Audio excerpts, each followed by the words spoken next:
ayusin natin. Including sa mga long driveways or kaya sa private area. Yan, kasama nito. Okay? Or kaya kasama ang ganito. Wait, kunin ko lang yung picture.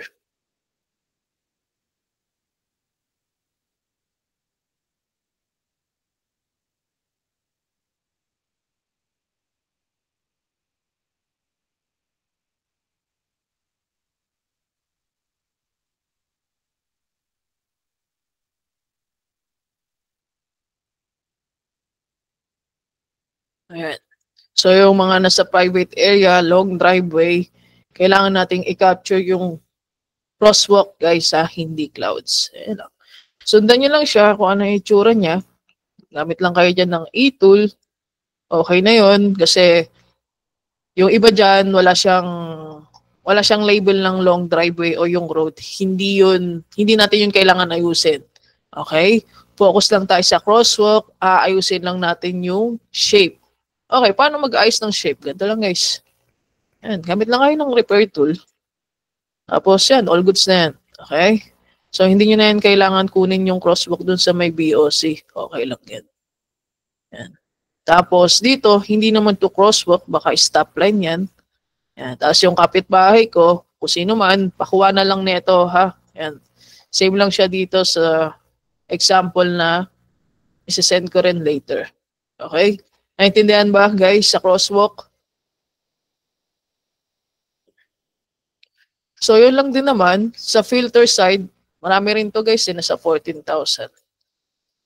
Tapos etong mga number 2 na to, yung topology na yan, ignore nyo yan ha. Hayaan nyo siya dyan. Focus lang tayo sa crosswalk. Nasa 14,000 din tong tab na to, ay yung task na to. Tapos yun, meron dito mga fake crosswalk. Yan. Hindi yan crosswalk ha, bump yan. Oops, ingat kayo sa pag-delete nyo, baka mamaya masama nyo yung road. Yan. Click nyo lang yung fake crosswalk, then delete. Okay na yun. At wala na tayong ibang gagawin. Hahanapin nyo lang yung mga missing crosswalk at yung mga fake crosswalk or yung mga weird shape ng crosswalk. Naintindihan guys? Kahit walang label yung road or yung driveway, yes. Focus lang tayo sa crosswalk. Okay? And ito, crosswalk din to, di ba? So yun, paano natin yan naayusin? Pwede nating i-hide yung intersection. Tapos, saka tayo mag-drawing ng crosswalk. Yan. So, balik natin yung intersection, then all goods na yan, di ba? Same dito. Parang okay naman na yung shape na ito. So, huwag nyo na siyang galawin, guys.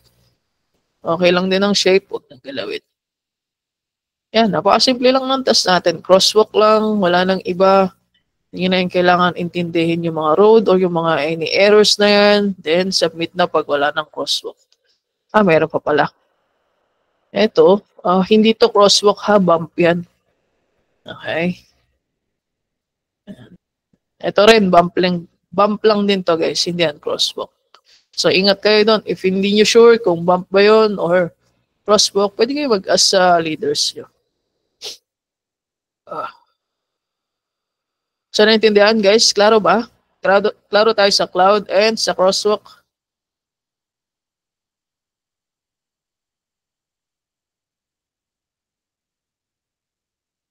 So, any question guys?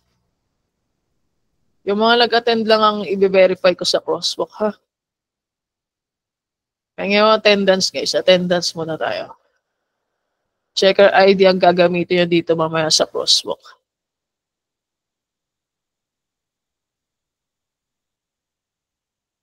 Guys, ang crosswalk kahit sa long driveway. Okay? Sa private area. Ito yan. Long driveway or private area, crosswalk, kunin. Wag lang yung nasa loob ng inside parking. O kung ano dito, may crosswalk yan. Wag nyo siyang kukunin, ha? Dapat ano lang siya, nasa long driveway at yung road lang. Hindi yung nasa loob na siya ng parking. Okay? Okay, pa-attendance ako saglit, guys.